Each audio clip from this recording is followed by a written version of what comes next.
Hello viewers, আসসালামু আলাইকুম। Bangla class টাইমে আপনাকে স্বাগতম।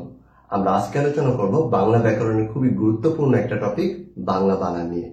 BCS, bank job, varsity admission সহ সকল প্রতিযোগিতামূলক পরীক্ষায় বাংলা বানান থেকে সব সময় প্রশ্ন আসে।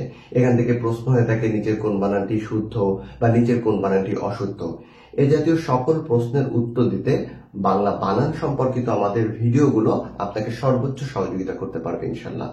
তো ভিউয়ার্স, আমরা মূলত বাংলা বানানের পুরো অধ্যায়টিকে পর্যায়ক্রমে কয়েকটি ভিডিওর মাধ্যমে আপলোড করব।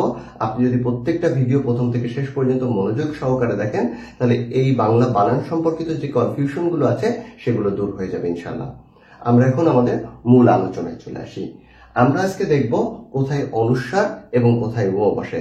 আমরা প্রচলিত অনেক জায়গায় জানি যেখানে ও বসে, কিন্তু আধুনিক বাংলা অভিধান, যেটা বাংলা একাডেমি কর্তৃক প্রণীত, সেখানে বর্তমানে ব্যবহৃত হয় অনুস্বার।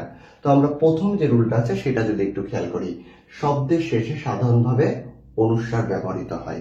অর্থাৎ শব্দের শেষে যদি ও অথবা অনুস্বার এই দুইটার মধ্যে আমাদের কোনোটা বসাতে হয়, অনুস্বার অথবা ও এই দুইটার ভিতর কোনো একটা বসানোর সম্ভাবনা থাকে, সেক্ষেত্রে আমরা কোনটা বসাবো? সেক্ষেত্রে আমরা বসাবো অনুস্বার। আমরা যদি উদাহরণগুলো দেখি, দেখেন ব্যাং, গাং, রং বা ঢং, এই যে উদাহরণগুলো আমরা দিয়েছি প্রত্যেকটা বানানই কিন্তু ভুল। যেমন ব্যাং বানান এটা ভুল, বা গাং বা রং অথবা ঢং প্রত্যেকটা বানানই আসলে ভুল। আমরা প্রচলিত ভাবে ব্যাং বানানটা কিন্তু এভাবে লিখতেই অভ্যস্ত, কিন্তু আসলে বাংলা একাডেমির আধুনিক বাংলা অভিধান অনুসারে বর্তমানে ব্যাং বানান হবে ঠিক এইভাবে। তাহলে ব্যাং বা গাং অথবা রং বা ঢং প্রত্যেকটার ক্ষেত্রে শেষে ও অথবা অনিস্বার বসার সিচুয়েশন ক্রিয়েট হয়েছে। সেক্ষেত্রে আমরা কি করব? সেক্ষেত্রে আমরা বসাবো অনুস্বার। তাহলে আমরা যদি দেখি যে কখনো শব্দের শেষে অনুস্বার বা ও এই দুইটার কোনো একটা বসার সম্ভাবনা থাকে, তখন আমাদের কি বসাতে হবে? তখন বসাতে হবে হচ্ছে অনুস্বার।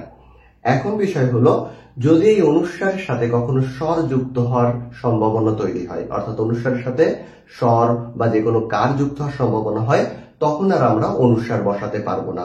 কেন অনুস্বার বসাতে পারবো না? কারণ আমরা জানি অনুস্বার একটা পরাশ্রয়ী বর্ণ, আর পরাশ্রয়ী বর্ণ কোনো কার বহন করতে পারে না। যেহেতু পরাশ্রয়ী বর্ণ কোনো কার বহন করতে পারে না, তখন আমরা পরাশ্রয়ী বর্ণের পরিবর্তে ওটাকে ব্যবহার করব। যেমন আমরা যদি উদাহরণ দেখি, দেখেন ব্যাং শব্দটা আমরা এভাবে লিখলো, কিন্তু যখন আমরা লিখবো ব্যাঙের ছাতা, এই কথাটা লিখতে গেলে আপনি কিন্তু ওর সাথে একার যুক্ত করার প্রয়োজন হবে। অনিস্বারের সাথে একার কিন্তু যুক্ত করা যায় না, এই জন্য আমাদের তখন ও ব্যবহার করতে হবে এবং ওর সাথে একার দিতে হবে। ঠিক একইভাবে ধরেন আপনি বললেন গাঙের পার, তো গাং শব্দটা লিখতে গেলে অনুস্বার লিখবেন, কিন্তু গাঙের পার যখন লিখবেন আপনাকে কিন্তু তখন ওইখানে ও ব্যবহার করতে হবে, কারণ একটা একার চলে এসেছে। আবার আপনি যদি দেখেন যে আপনি বললেন রঙিন, তাহলে রঙিন, রং থেকে যখন রঙিন বলছেন, ওর সাথে কিন্তু একটা রস্বইকার মানে অনুস্বারের সাথে একটা রস্বইকার দেওয়ার সম্ভাবনা তৈরি হয়েছিল, তখন আপনি আর অনুস্বার ব্যবহার করতে পারবেন না, আপনাকে লিখতে হবে ও। তাহলে আমরা প্রথম যে রুলটা দেখলাম, সেখানে আমরা কি শিখলাম? যে সাধারণভাবে আমরা শব্দের শেষে অনুস্বার ব্যবহার করব, কিন্তু এই অনুস্বারের সাথে যদি কোনো কার যুক্ত হওয়ার সম্ভাবনা তৈরি হয়, তাহলে আমরা তখন ও ব্যবহার করব। আমরা এখন আমাদের দ্বিতীয় রুলটাই চলে আসবো। সন্ধি সাধিত শব্দের ক্ষেত্রে অনুস্বার বসার একটা সম্ভাবনা রয়েছে। এখন সন্ধি সাধিত কোন শব্দের ক্ষেত্রে অনুস্বার বসবে? সন্ধি সাধিত ওই সকল শব্দ যে সকল শব্দের পূর্ব পদে ম আছে, পূর্ব পদে কি আছে? ম, এবং পরপদে ক, খ, গ এবং ঘ, এই চারটার যদি কোনো একটা থাকে, পূর্ব পদে ম এবং পরপদে ক, খ, গ, ঘ, এইগুলোর কোনো একটা যদি থাকে, তাহলে ময়ের স্থানে ওই সন্ধি সাধিত শব্দে অনুস্বার হবে। আমরা যদি উদাহরণগুলো দেখি, দেখেন অহংকার, এখানে অহম যোগ কার, এখানে ময়ের স্থানে কি হয়ে গেছে? অনুস্বার হয়ে গেছে। ভয়ঙ্কার, ভয়ম যোগ কার, এখানে ময়ের স্থানে কি হয়ে গেছে? অনুস্বার হয়ে গেছে। ঠিক একইভাবে আপনি যদি দেখেন সঙ্গীত, সমযোগ গীত, এখন এই যে ময়ের স্থানে কি হয়ে গেছে? ময়ের স্থানে অনুস্বার হয়ে গেছে। এখানে কি ছিল? গ ছিল। কিন্তু আমরা অনেকেই কিন্তু এই বানানটা ঠিক এইভাবে লিখি বা এইভাবে লিখতে অভ্যস্ত যে সঙ্গীত, কিন্তু এই বানানটা আসলে ভুল। সঙ্গীত বানানটা এভাবে লেখা যাবে না। ঠিক একইভাবে সংখ্যা, সমযোগ খা, এখানে অনুস্বার হয়ে গেছে। সংঘ, সমযোগ ঘ, এখানে সংঘ, অনুস্বার হয়ে গেছে।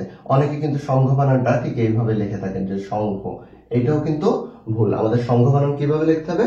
অনুস্বার দিয়ে লিখতে হবে, কারণ এটা সন্ধি সাধিত শব্দ।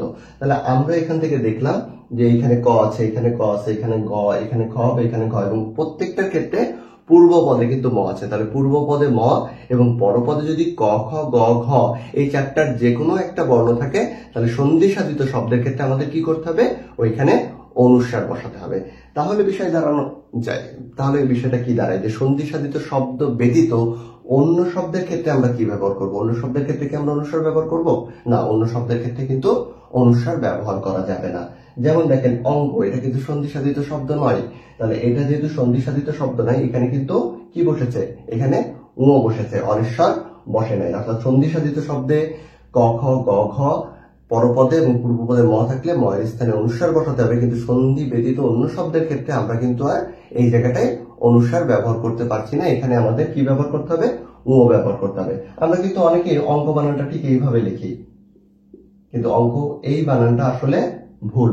অঙ্ক বানানটা কি হবে, ঙ দিয়ে, কারণ এটা কোনো সন্ধি সাধিত শব্দ নয়। ঠিক একইভাবে দেখেন সর্বাঙ্গীন যে শব্দটা আছে, এটাকে ভাঙলে কি পাওয়া যায়, সর্বাঙ্গ যোগ ইন, এটা হচ্ছে প্রত্যয় সাধিত শব্দ, তাহলে এটা সন্ধি সাধিত শব্দ নয়। আবার বঙ্গ, শৃঙ্খলা বা আকাঙ্ক্ষা এগুলো কোনোটাই সন্ধি সাধিত শব্দ নাই, এই জন্য এক্ষেত্রে হবে ঙ হবে, অনুস্বার হবে না। এইখানে একটা মাত্র ব্যতিক্রম, সেটা হচ্ছে সংখ্যা। সংখ্যাটা সন্ধি সাধিত শব্দ হওয়া সত্ত্বেও এইখানে ঙ বসতেছে, এই একটা ব্যতিক্রম হিসেবে আপনাকে মনে রাখতে হবে। এখন বিষয়টা হচ্ছে আমরা তাহলে এখান থেকে যদি রিভিউ করি আমাদের পুরো ক্লাসটা, তাহলে কি দাঁড়ায়। প্রথমত আমরা দেখব যে কোন শব্দ শেষে যদি অনুস্বার বা ঙ বসার সম্ভাবনা থাকে, তাহলে আমরা সেখানে অনুস্বার বসাবো, এবং ওই অনুস্বারের সাথে যদি কোনো কার যুক্ত হওয়ার সম্ভাবনা থাকে, তাহলে সেক্ষেত্রে আমাদের ঙর ব্যবহার করতে হবে। আমরা এখানে ব্যাং, গাং, রং, ঢং যে শব্দগুলো দেখেছি, এগুলো যেহেতু শেষে ঙ বা অনুস্বার বসার সম্ভাবনা রয়েছে, আমরা অনুস্বার বসেছি। অন্যদিকে যখন এর সাথে কোন রকম কার বা স্বর যুক্ত হয়েছে, তখন কিন্তু অনুস্বারের জায়গায় ঙ হয়ে গেছে। 2 নম্বর রুলে আমরা দেখেছি সন্ধি সাধিত শব্দের ক্ষেত্রে কি হবে, সন্ধি সাধিত শব্দের ক্ষেত্রে পূর্ব পদে ম এবং পরের পদে ক, খ, গ, ঘ এই চারটি বর্ণের কোন একটা বর্ণ থাকলে অনুস্বার ব্যবহৃত হবে। আর সন্ধি সাধিত শব্দ ব্যতীত অন্যান্য যে শব্দগুলো রয়েছে, সেইগুলোর ক্ষেত্রে কি হবে, অন্যান্য শব্দগুলোর ক্ষেত্রে কিন্তু আর অনুস্বার ব্যবহৃত হবে না, সেক্ষেত্রে আপনাকে ঙ এর ব্যবহার করতে হবে।